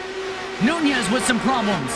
He's apologizing on the radio. They're stacking 2x2 around him. Now they crash behind him. Wagner's on the wall. 3 more collect behind him. Carter flipping upside down. Ron Hacker upside down. We're under caution again. Well, cautions definitely breed cautions in this case. Yeah, Nunez makes a small mistake and it stacks everyone up behind him, and it just looked like, I think it was Charles Teed got into the back of Matt Wagner there, and just unfortunate timing from Matt Wagner. He was so strong at the beginning of this race, and just the strategies put him in this position where he's back in the back trying to make a move here, and you can see that the line just stacks up in front, and I think there was a little bit of air in between the wing of Charles Teed and the back of Matt Wagner, but nonetheless, Wagner finds himself in the fence, and Creighton Carter and Ron Hacker nowhere to go on that one. Take a look at the slow-mo, and you already see how dicey it is in the first place with some of the checkups. There's Charles Teed, that driver you mentioned, with some of the air. The air helps. The wing says bye. And off and away go 3 drivers upside down into turn 3 to set up a restart with under 10 to go. Of note, Mike Rigney under caution in a checkup. Also got significant front wing damage after that as well. Yeah, that was an interesting incident with Rigney, but one thing that you mentioned that's going to be key here, Justin, is the fact that the restart should fall under 10 laps to go. So what does that mean? All the lap cars, they go to the end of the field. So we are going to have no lap cars interspersed with the lead lap cars for this final run to the checkered flag, hopefully not another yellow flag. And so that's just going to ratchet up the intensity just that little bit extra, because there's been no buffers in between anyone now. Two drivers who are still running who would be amongst those, well, three, would be Coogan, Wood, and Watson. By the way, Watson, he's already up to 27, but the chance to now move up to as high as 26th with this caution flag.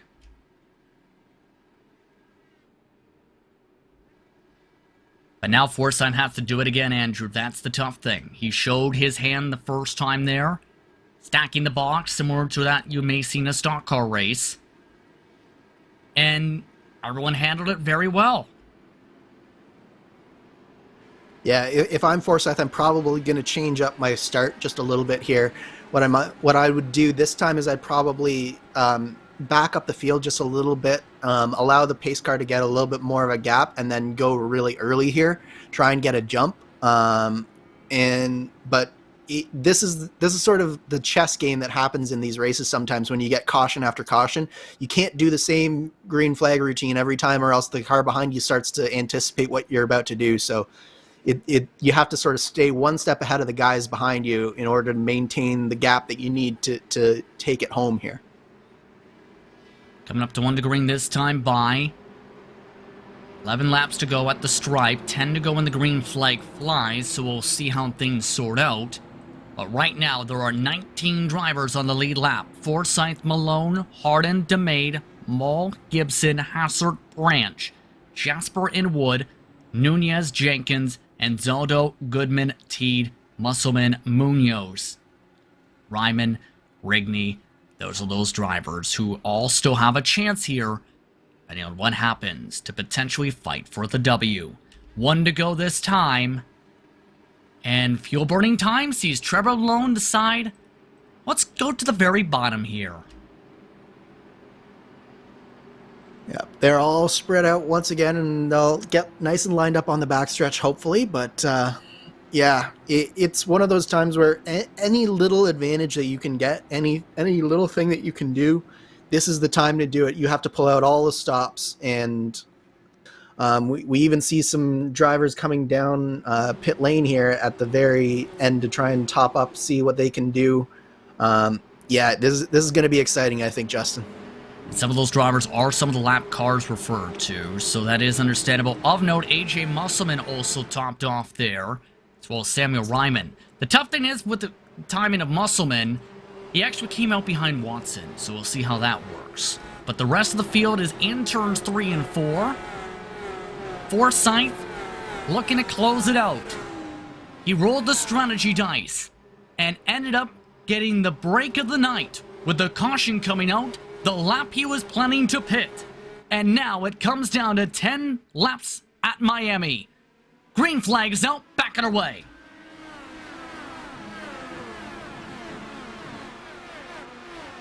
Now a good launch for Craig Forsythe, but Malone keeping within 5 car lengths there. Behind him, Will Gibson, Dean Mull and company did not get a good launch. They're near 3 wide and fully 3 wide and getting hooked in the back. Caution is out. Dean Mull, Will Gibson, Christian Jasper involved. Yeah, this is almost a copy and paste from the last caution, where we had a driver who just didn't get a good launch, messed up coming out of turn 2, and then it just stacks up on the backstretch there. And just really unfortunate there for Jasper in particular. He had just nowhere to go, but it all started up with Dean Mull just a little bit further up, Justin. Yeah, they're flying side by side. Look at that close clear. But then you have the near 3 wide, and wow. Just basically that razor's edge of the front wing and sending them flying. Listen on board. This is from the driver coming in Jasper.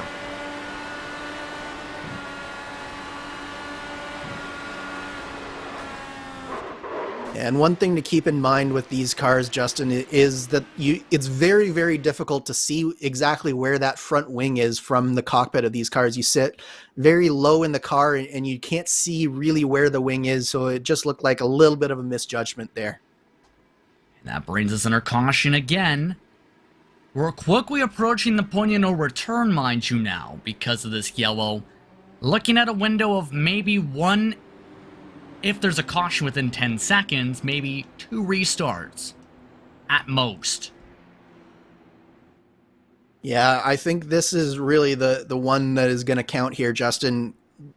As you say, it's a very narrow window to have another restart after this. So my guess would be that after this restart, the next flag will win it. But one person to keep in mind who made their way through all of that and has been slowly making their way up restart after restart, Big Joe Hassert in 5th place, and we know that he knows how to win in this car. Remember, he's got fresher rubber by about a few laps, 9 total. Would that be the big enough difference? After all, he was one of those looking strong before the strategy game started to break out and broke up parts of the field. Yeah, I think that those fresh tires will definitely make a difference. But the thing for Joe Hassert is he needs this restart to go green all the way if he wants a shot at this. So it might work out for him. But again, got to be green all the way to the end for him. Expecting to want to go this time around with the lap car still circulating, hence the extra pace lap once more.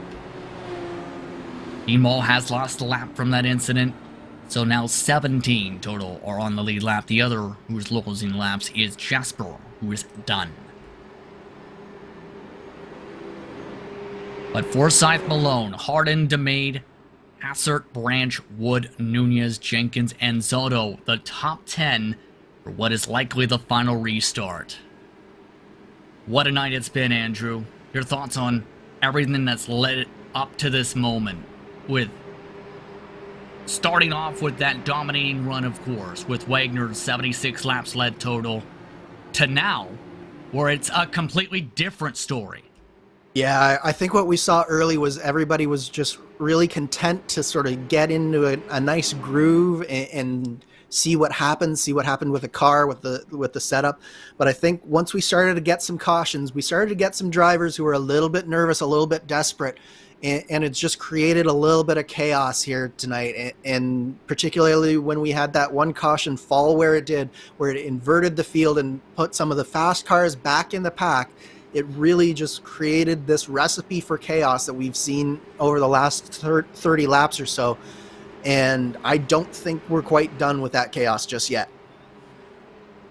Fuel burning still continuing for some with the one to go trigger. Forsyth in particular wants to limit the amount of fuel still in the tank by gobbling it all for the final restart, likely in this one. 5 to go.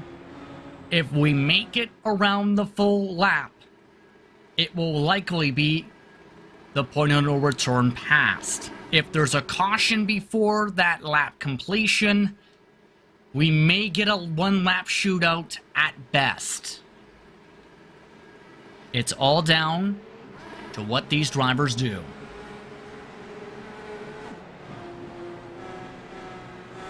Up to the top wall, Forsyth in control of the field.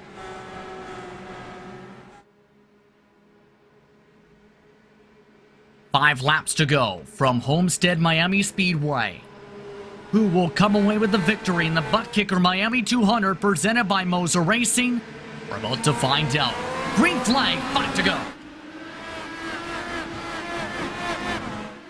And they're already spinning towards the back of the group. They hold on to it. We stay green.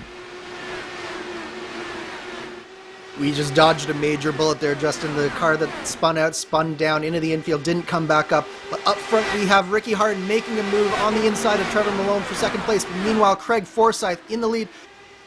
4 laps to go. The driver who had that incident to the inside was George Zotto. We still keep going.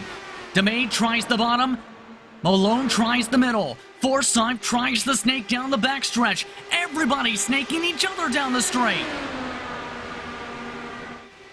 Take a quick glance at what happened. This could have been a huge caution for this race. Instead, we go green for the final 3 laps as they fight for the win.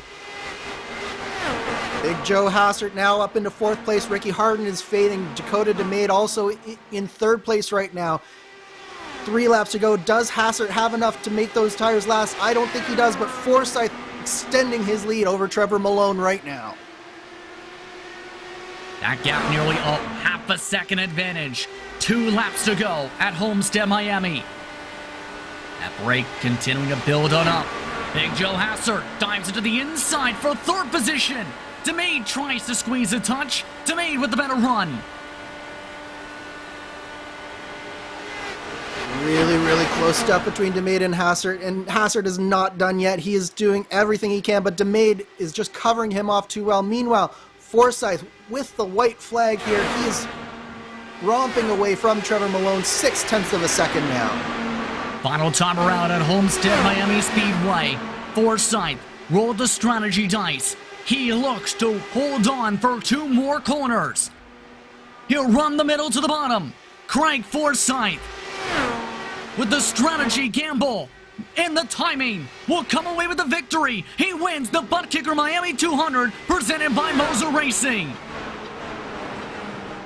What a run by Craig Forsyth. So many times in the past we've seen that he's run the strategy dice and it hasn't worked out. This time it worked out just perfectly for Craig Forsyth, and he did everything he needed to do on all of those restarts. Timed them perfectly, kept the cars behind him that he needed to, and he is a well-deserving winner here today, Justin. His first career victory in the Speedway Series in his 17th start, 3 top 5s and 7 top 10s before this. And he'll get the chance to celebrate with some friends.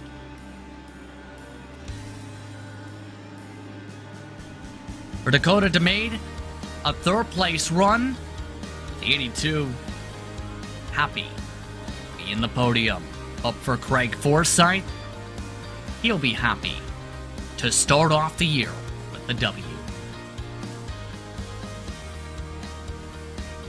What an emotional night of action, to say the very least, as we take a look at the unofficial race results presented by Sim Race 247. Forsyth ran away in the final 5 laps. We mentioned, could he be the driver who plays 4D chess to win it from 25th? He did it. He wins over Trevor Malone. Dakota DeMade rounds out the top 3. Big Joe Hassert in 4th, with Gabriel Wood in his debut for JD Esports, making them smile in an open wheel machine in 5th. Ricky Harden was in the mix for the win late, dropped to 6th in the final few laps. Luis Gonzalez Nunez, after some rough patches, up to 7th. Joe Branch, Paul Jenkins, Michael Goodman, your top 10 tonight. Gonzalo Munoz recovers from being towards the back and keeps himself clean for an 11th place run. Samuel Ryman kept out of trouble to finish in 12th as an independent. Factory Back Motorsports driver AJ Musselman finished in 13th. Charles Teed did not have the best of closing laps. He finished 14, 25 seconds back. Shane Coogan 1 lap down with Mike Rigney. Then George Enzotto crashed coming to the final restart. That did not trigger the caution as he stayed on the apron. He finishes 17th. Will Gibson 18th. Dean Malt, Christian Jasper, your top 20. 21st went to Andrew Wood, 13 laps down in his debut. Then Ron Hacker and Matt Wagner finished behind him on the pylon with Creighton Carter. Matthew Short pulled a Herbie and finished 25th. James Watson could only get up to 26th after he came back on track after parking down the pit lane for 27 laps. Matt Wagner finished 27th. Tony Shalwin, Hugo Gallez, and Vern Hawkins III, the top 30. Jeff Sheehan, Gary Godso, Jim Herrick, Nick DeGroot, and Chris Fowler, the top 35. Jacob Oster showed great pace all night until he got launched to the sky after getting repairs done under green. Isaiah Dupree finished 37th. Sam Crow, after being the quickest driver in practice and not qualifying, finished in 38th. Gavin Sanders in 39th amongst the early cautions, and Ryan King finished in 40th. And the last driver on the grid tonight to start the year was Mike Gibson, after starting strong early 100 laps down. That brings us towards tonight's post-race coverage presented by HyperX, as the Lionheart Racing Series is powered by HyperX, makers of premier gaming gear like the legendary ultra-comfortable Cloud line of gaming headsets. Whatever you play, however you play, HyperX knows we're all gamers. For more information on HyperX products, visit hyperx.com. Let's dive straight towards the direction of HyperX Victory Lane, because one driver took the victory to begin the year, and that driver, for the first time in this series, is Craig Forsyth. Craig, you took some gambles strategy-wise, but in the end, it all came up you tonight. I can't believe how lucky I got with that caution. Just as I was pitting in. I had enough for 0.9 more of a lap, so I wasn't gonna be able to do another lap. And as I was decelerating to come in, that caution came out, and that changed the entire race. And we talked about during the race the potential of 4D chess being played, a play to your team name this year. The chess match seemed to go your direction. But what was that pressure like in the final laps, knowing that back and forth trend that was sparking in those final 30 laps before the caution started flying? I'd known from the practice races that I had good, long run pace. Like once the tires were down, I seemed to be among the fastest. I just knew that my qualifying pace is terrible. So starting 24th was honestly not a surprise for me. But from the practice races, I was so fast in the latter half of the race. It seemed most of the guys burned their tires out by then. So I was pretty confident that as long as I could keep delaying the restarts as long as possible, so I couldn't let Trevor get much of a draft, and then just defend, break the draft any way I could to make sure that he couldn't get a run on me before the corners. Oh, it was thrilling. Congratulations again, Craig, on the victory. You're first in this series. Thanks, guys. Yeah, I've got to thank Jim over at the 40 Raceware. Yeah, as you said, 40 Chess. Lionheart, I'm so happy. This is a great start to the season. Thanks, guys. Congratulations again to Craig Forsyth, your first winner of the season in the second campaign. Trevor Malone finished in second tonight. You came close a few times to taking that race lead, but second step on the podium is where you end up. How are you feeling? Oh man, I'm doing great, dude.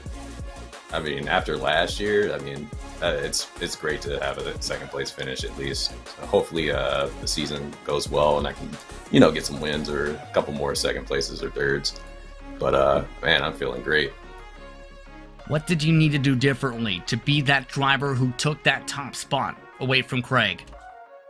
Not fuel save.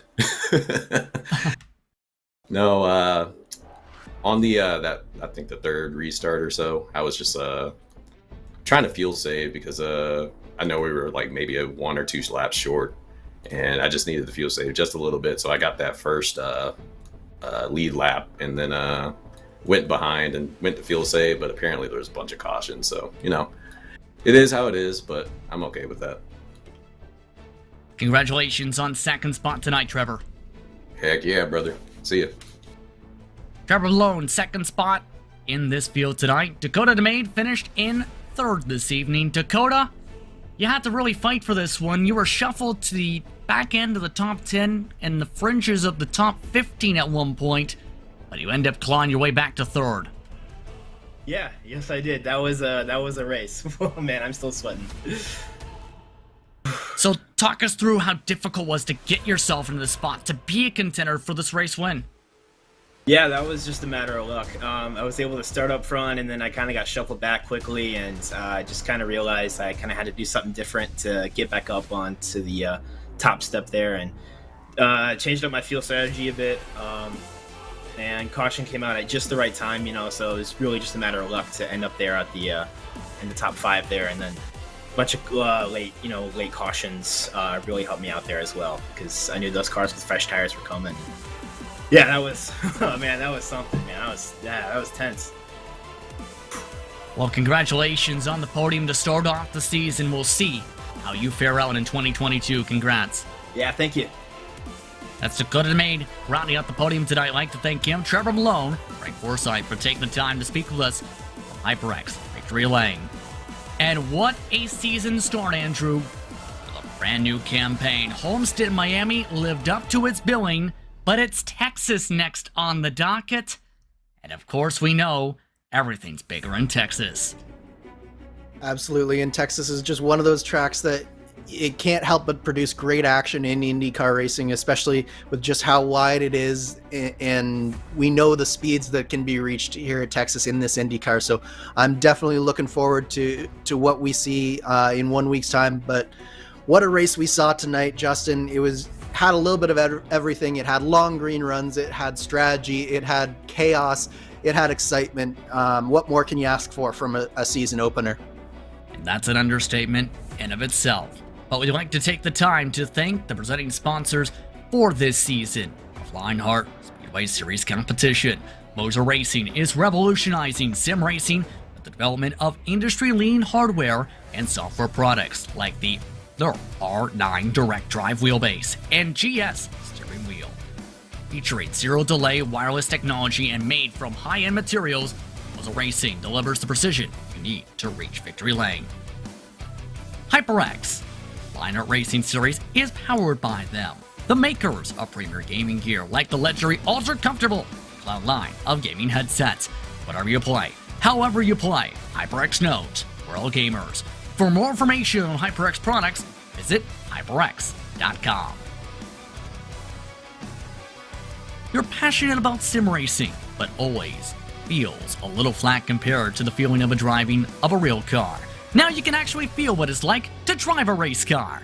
ButtKicker haptic hardware and software is easy and are easy to install and let you feel every bump in the track, slip of your tire, and engine redline. The tactile feedback is so accurate and realistic, you'll be driving faster and having more fun than ever before. Next Level Racing is an industry-leading cockpit and motion simulator manufacturer devoted to creating the most immersive experience possible. Global sim racing community. Take your racing to the next level and visit www.nextlevelracing.com. And by Gomez Sim Industries, makers of high-end esports equipment and controls, precision built using nothing but the best materials available today.